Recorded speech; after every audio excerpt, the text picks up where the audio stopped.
Welcome to the Sharkpreneur podcast with Kevin Harrington and Seth Green. Kevin Harrington is the inventor of the infomercial, one of the original sharks from the hit TV show Shark Tank, and has generated over $5 billion in TV and digital direct response sales. Seth Green is the world's first trusted authority on cutting-edge direct response marketing, a best-selling author, and the only 3-time Marketer of the Year nominee. On the podcast, Kevin and Seth interview Sharkpreneurs who share straight talk on what it takes to explode your business. 49 faces looked to him in triumph. Over the last 12 months, they had each taken turns and promoted his business for a week at a time, driving over $987,342 in revenue. What if you had a network of 50 centers of influence who promoted your business every week for a year? Grab your copy of the #1 Amazon best-selling book, The Ultimate Guide to Growing Your Business with a Podcast, at 33% off the Amazon price by going to ultimatepodcastbook.com. Again, that website for 33% off the Amazon price is ultimatepodcastbook.com. Good afternoon, everyone. This is Karl McKinnie on the Sharkpreneur podcast. I co-host with Seth Green and Kevin Harrington. Today, we have Mr. Daly, Mr. Tom Daly from Sales Xceleration. Xceleration. Yep. Yeah, Sales Xceleration. I apologize. Mm-hmm. And I've spoken with Tom previously, so I'm really, really excited to have this opportunity to interview him. So, Tom, can you share kind of a specific example? Let's get right into it. How you've helped a business achieve its greatest growth potential as a fractional sales leader? Yeah, sure. That's a great question. We get that all the time because when we say we're fractional, some people are confused because they know what a fractional CFO is, for instance, but a fractional sales leader sounds like, never heard of that before. And it's really kind of an interesting business model that works well. So we, as advisors, we're independents, but we are basically authorized resellers of Sales Xceleration's tools. And that gives us a couple of things. So when we go to companies, and this is very common, a lot of companies grew from like the entrepreneurial bud, right? Somebody really smart and talented and motivated came up with a service or a product and it took off. It worked. And typically what happens is they get to a certain point where scalability is no longer possible just because you need more people, more resources, et cetera. And typically entrepreneurs, while they're good at selling themselves, teaching others to sell or creating a process that's repeatable is not typical. So a lot of times companies hit that ceiling, if you will. And then at that time, it's really time to do two things. Number one, you need the sales leadership, which is really, really important, but you need that infrastructure. So a lot of things that you'll find in small businesses just don't exist, which you'd be surprised at. Things like quotas, CRM, sales process, buyer's journey, comp plans, quotas, people hiring, all of that. So a lot of times what we do is we come in and we build that infrastructure so that it's ready for success. But then the other second part is that a smaller company may not be able to afford a full VP of sales comp plan. It may not be in the cards. It just does too much of a stretch. So what we've provided is say, for less of that cost, we can do it part-time, but give you all of the benefit because most of us are like my age. I'm showing my age. We've been around. We spent time in corporate America. We've run our own businesses. We've done a whole host of things. So a lot of what we do is kind of second nature to us. So we're in a position to deliver a bunch of value to small companies, assuming that they're willing to do the hard medicine that we're giving them. But if they are, then they're really in a position to enjoy the best sales of their existence. So it's really a cool thing. It's my joy and my love, but it delivers a whole lot of benefit for those small companies that are really keen on accelerating their growth. That is a great answer. Wow. So what inspired you to transition into this role where you help businesses as opposed to, just continue running your own? I love that question. And it's so funny because for me, I was actually running the Small Business Development Center in my local county, Volusia, during the pandemic. And so got the opportunity to help about 375 businesses. So I really enjoyed it, but that was my first stint in the public sector. So I felt a little bit of like a fish out of water. I loved it. I enjoyed it. But while I was doing that, I met a lot of people. And then actually Sales Xceleration found me, however way they did, and asked me if I was interested. And I was like, I don't know. And then I got to know Mark and Chad, the founders. I loved what they were doing. They have a servant heart. They are all about helping people, and core values are not just a buzzword. It's what they're really all about. And I was like, wow, that's me too. And so we really developed that relationship. And I said, I had a long discussion with my spouse, right? We're going to do something different again. She's like, okay, good luck. And she said, yeah, I support you. So we did this, and, I didn't know if it was going to work, but it's actually been the greatest move of my career. Cool, cool. So can you elaborate on some critical sales infrastructure components you typically forge with your clients? Yeah, so there's a lot there. So there's some basics that you'd be surprised that companies don't really think through, where you need to find out who is your ideal customer. How do you help them? Because not so much who do I want to sell to? Yeah, that's somewhat interesting to a salesperson, but it's more important, what problems are my target customer having? Where are they trying to get? And then I had in a moment of clarity for myself, am I in a unique position to really help them achieve what they need to do or get rid of those problems? So that's all part of the infrastructure. What is my value prop? What do I do well? How can I delight customers? And how can I repeat that so that I can get people to say nice things about my brand, to refer me to their peers, et cetera? And that's a big part of infrastructure. The second part is forecast. Where are you going? Is it realistic? Yeah, it should be a little bit of a stretch, of course, but is it realistic? Is it doable? Have you put the KPIs or metrics or measurables in place to make that happen? And that's critical. So then you also, for the sales team, you have to set goals, not just for, okay, your quota is $2 million. Okay, well, that's a start. But by the way, how many outreaches does it take to get an appointment? How many appointments does it take to get a proposal? How many proposals do I need to submit out there to close an actual sale? And so a lot of people are like, oh, sales, it's all about big personality and talking people out of their money. I'm like, nah, it's far more mundane. It's always about people, so the right people in the right seats, and it's about process. And so that infrastructure process is about creating process and metrics and measurable things so you can answer that fundamental business question, how am I doing? Right? Because at any given time, the principals, the leadership team needs to know, how are we right now? And that's going to be a mix of leading and lagging indicators. So of course, how many calls did you make? Yeah, we want to know about that, right? How many appointments did you have? We want to know that. How much did you sell? Yeah, we want to know that. So we want to know all of those different things without driving a salesperson crazy, because they don't like to be led, but we give them those pieces so that they can be measuring for themselves. Am I on track? Am I off track? Am I talking to the right people? Am I doing it properly? And that's where the sales manager comes in too, because it's really a partnership. It's not just a boss employee. It's very unique in the sales game. It's, I'm your resource. I am charged with helping make the sales team successful. So I want to make sure that I'm working in areas where are your gaps? Let's train on those. Where are your strengths? Let's really put some gas on that and blow it up as much as we possibly can. So infrastructure is that. Some other pieces that are common: sales process. What are the stages for that our client goes through? CRM. So you need a customer relationship management system to be able to nurture and really get those clients to move along. Or the other part of it is finding out that they're not the right client. And that's okay. Where we just say, gosh, not a match. I enjoyed our conversations, but it's just not a really good match for us. Move on.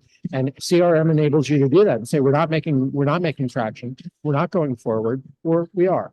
And so that's great. And it gives full visibility for management owner to be able to see, how's my business doing, as opposed to asking a sales rep, how's your month? Unbelievable. Like, okay, well, that's some description, but it's like, no, we are currently at about 55% of our number 10 days into the month. We have this many proposals out there that I'm very confident in. Our percentage of close historically has been this much. So from that, I believe that I'm on track for about 105% of my goal. That's the kind of conversation we need to have. So it's all that sort of infrastructure and comp plans and job descriptions and a whole host of things. And again, it's pretty interesting because most companies, if you go to another department like accounting, they probably have that stuff. But in the sales department, lo and behold, it may not exist. And that's a really important foundation. Makes sense. So can you describe a record-breaking sales result you've achieved for one of your clients? Yeah, I can. So one of my construction companies is just awesome. They've been around for 40 years. Now the children are taking over. and they decided to pivot a little bit to a different sort of technology. It's called insulated concrete forms. That's not super important, but what it is it's the ability to build structures that can withstand hurricanes, are 50% more efficient, et cetera. It's just a really, really good product, but it's not well known. And so they wanted to go down that path, and they were describing to me what their expertise is, what they wanted to accomplish. And I said, you guys are sitting on a powder keg here, but we need a plan. And so we did all that. And a lot of the things they were like, I'm not sure that's going to work. And I said, well, I'm just going to tell you that through my years of experience, I'm pretty darn sure that this is the right direction. So if you'll trust me, I think I'm the one with the most experience in this area. So let's try it for 90 days. And so we did. And we were fortunate to hire just a superb salesperson with a lot of experience that really bought into the process end of it. That's unusual. And he crushed it. And in his first year, we set up a smaller quota for him. He actually did 200%. And this year now, he's just getting started. We're tracking for him to do 400% of his goal. So, and it's nothing that I necessarily did. I was there. I gave them the tools, but they were so jazzed about it, and leadership was so supportive. They gave me the rope I needed that we were able to delight them beyond belief. And to me, that is the most fulfilling thing. That's the kind of thing I run home and tell my wife. You're not going to believe what happened today. This is the coolest thing. And you really feel like you're helping, because the way that success happened, they were able to help a whole bunch of clients get what they want. And that's always what it's about. It always comes full circle. Yeah, my other line is ringing. I apologize. No worries. So, when you that record-breaking result, what steps did you take to assess that sales team before you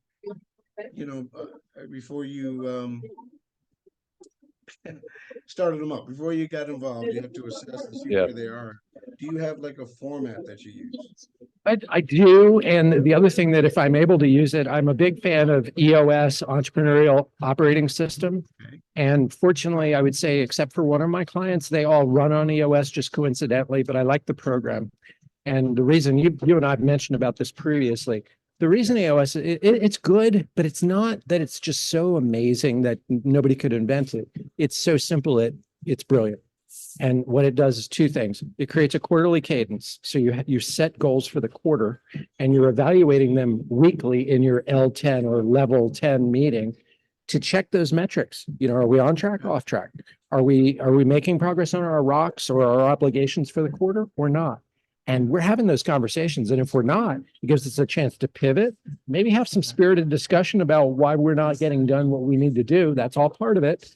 Respectfully, full of dignity, but we're going to have those hard conversations, and we're pushing towards it. We also ask the hard questions of saying, should we be spending that much resource on that deal that doesn't seem to be coming to fruition? Those are important questions, where we may have 3 or 4 smaller ones that are right in our wheelhouse that are definitely closable. So it's not a game of the only answer is. It's a matter of discussion and moving forward. So to me, it's really about that quarterly cadence, resetting, because if we didn't hit our number, it's not like the year's over.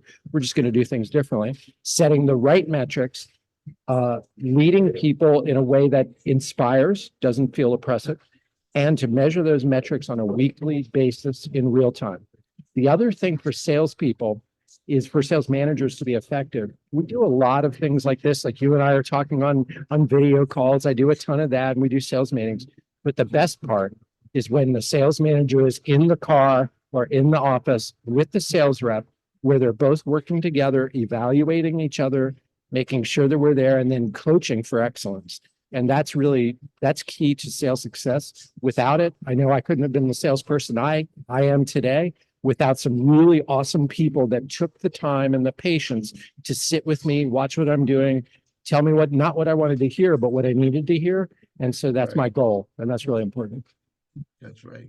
Now, can you, let's do this. What qualities or attributes do you believe are essential for inspiring sales professionals? I need to know that. Yeah. Well, it's so funny because I'm glad you asked that, because amongst all the advisors, we talk about this a lot, that there's kind of a misconception that it's loud personality, really almost obnoxious, tenacious, loves to just cold call people and get hung up on. And it's nothing like that. In fact, we know that cold call is a process. It's part of the process, right? It's just a stage. where we're trying to touch people to see that if they are likely to benefit from what I do. And then we qualify them to say, yeah, it looks like they could. And then we get them to the point of, okay, well, what problems are you having? Is there an alignment between what we do to help people and what you're trying to accomplish? So that's important. But I would say the biggest one of all, that the best salespeople in the world are simply of a servant heart. They just like helping people. They like being that, oh my gosh, you helped me. Oh, wow, I had never thought of that before. Oh my gosh, you've helped us get to where we never thought we'd get before. Those are the moments for a servant heart where you go like, oh, I'm doing what I'm supposed to do. And I would say that the top 1%, maybe even 10% of salespeople, that's how they approach it. They love helping people. They're proud of their craft. They're organized. They are deliberate. And then the big key that I always go to salespeople, the only thing that even gets good salespeople in trouble is inability to effectively prioritize. And that's just because there's so much on your plate, so much you have to do. You have 100 things to do this today. You're not going to get them done. So you have to have in that quiet moment, maybe in the morning or the night before, what are the 10 things that come hell or high water, they're going to get done. If the others slide by, so be it. But these 10 are the ones. And you don't come off topic and you don't get distracted by, we're all like that, right? Squirrel, new email came in. Oh, my phone's ringing. Oh my gosh. And you have to resist the temptation to just be led. You have to take the lead. And so people that are organized, deliberate, and really prioritized effectively, they'll be fine. The folks that struggle with that, and most people do, to do that independently day in, day out, that's a hard job. That's why salespeople get paid the big bucks, because it's a really difficult thing to do and difficult to do independently.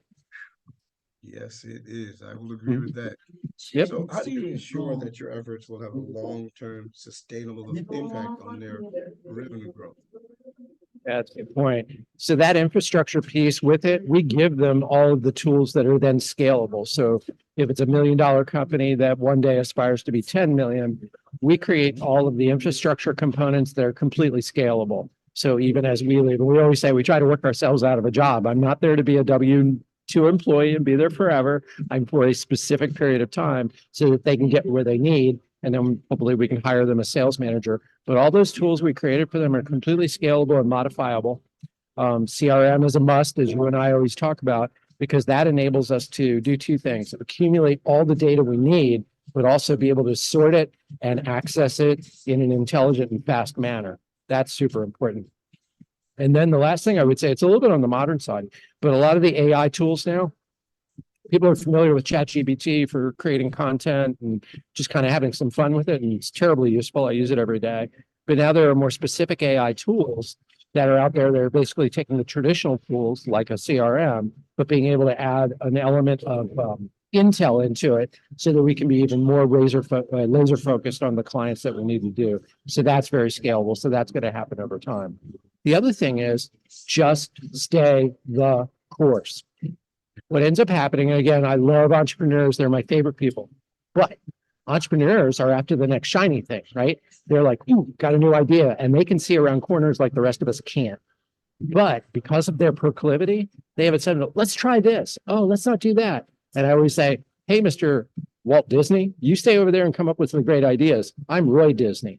We are going to make the trains run on time. And so we have to stay the course. So if you stay the course in sales, now I'm not saying your strategy, you're going to adjust that over time, but your functionality, your process, your metrics, if you're doing that day in, day out in the same way, you are going to be successful. But if you pivot to different new shiny things and different ways of doing things and you're inconsistent in your process, it's exhausting and you will not be efficient. You just can't.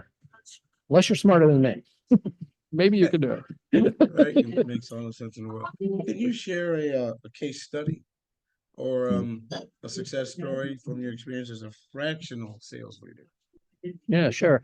One of the ones that was Same interesting question about it's kind of the same question, but more of a Yeah. case study. That's a good one. One of the things that was really interesting, I had a client that sold engineering or architectural services from India. So much less expensive and really young, super bright Indian people, all graduates. And then they also teach them conversational English over there. So for what costs us maybe $150 here in the US an hour, they do it for about $25 or $30. The problem there was it was an American-based entrepreneur that he wanted to sell from here, but he wanted to manage it from India. And while there was, for all the best intentions, the time delay and everything else just didn't work. So what we ended up doing is saying, how about this? We'll do business development from there because they have telemarketers. We'll take that information and other marketing that you're doing. We'll use LinkedIn to promote it, but then we will use the American sales reps to actually be reaching out to the American architects. That ended up being just wonderful. And I think they probably grew by about 170% last year. So they just grew monstrously because it's high. I mean, it's talk about a pain point.